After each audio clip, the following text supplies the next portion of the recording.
Rekan Dakta, terima kasih masih bersama kami di kesempatan kali ini terkait dengan pandemi COVID-19 yang sempat membuat perekonomian di Indonesia lesu. Jadi dengan adanya Undang-Undang Cipta Kerja, regulasi tersebut rupanya menjadi pembangkit perekonomian nasional, di mana pengusaha dipermudah perizinannya sehingga semakin cepat tenaga kerja terserap. Rekan Dakta, di tengah tantangan global saat ini, tentu penting menjaga optimisme pemulihan perekonomian nasional. Nah, salah satu sektor yang menunjukkan perbaikan signifikan, yakni konsumsi dan investasi, yang ditandai dengan menguatnya daya beli masyarakat, lalu terjaganya indikator indeks keyakinan konsumen atau IKK, dan penjualan eceran. Terjaganya PMI manufaktur pada level ekspansi serta kredit perbankan yang tumbuh di atas 10% sejak Juni 2022.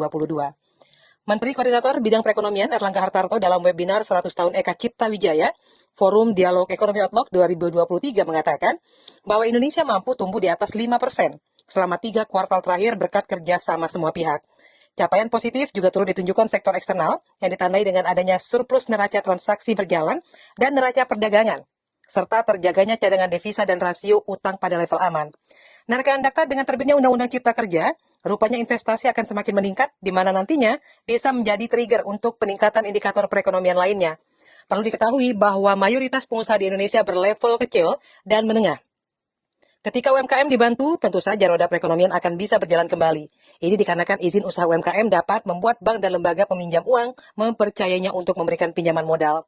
Jadi rekan Dakta, Undang-Undang Cipta Kerja juga memiliki keberpihakan kepada pelaku UMKM. Apalagi pelaku UMKM tidak perlu dipusingkan dengan beragam birokrasi yang memusingkan ketika hendak mengurus perizinan. Erlangga Hartarto selaku Menteri Koordinator Perekonomian menyatakan bahwa Undang-Undang Cipta Kerja tidak hanya membantu investasi bernilai besar.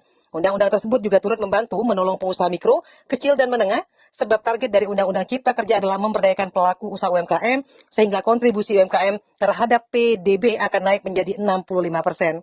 Sementara itu, rekan Dakta, diberikan pula bantuan berupa perlindungan hukum jika UMKM tersandung masalah. Kebijakan ini dibuat melihat dari bagaimana UMKM tidak memiliki cukup biaya untuk membayar pengacara profesional.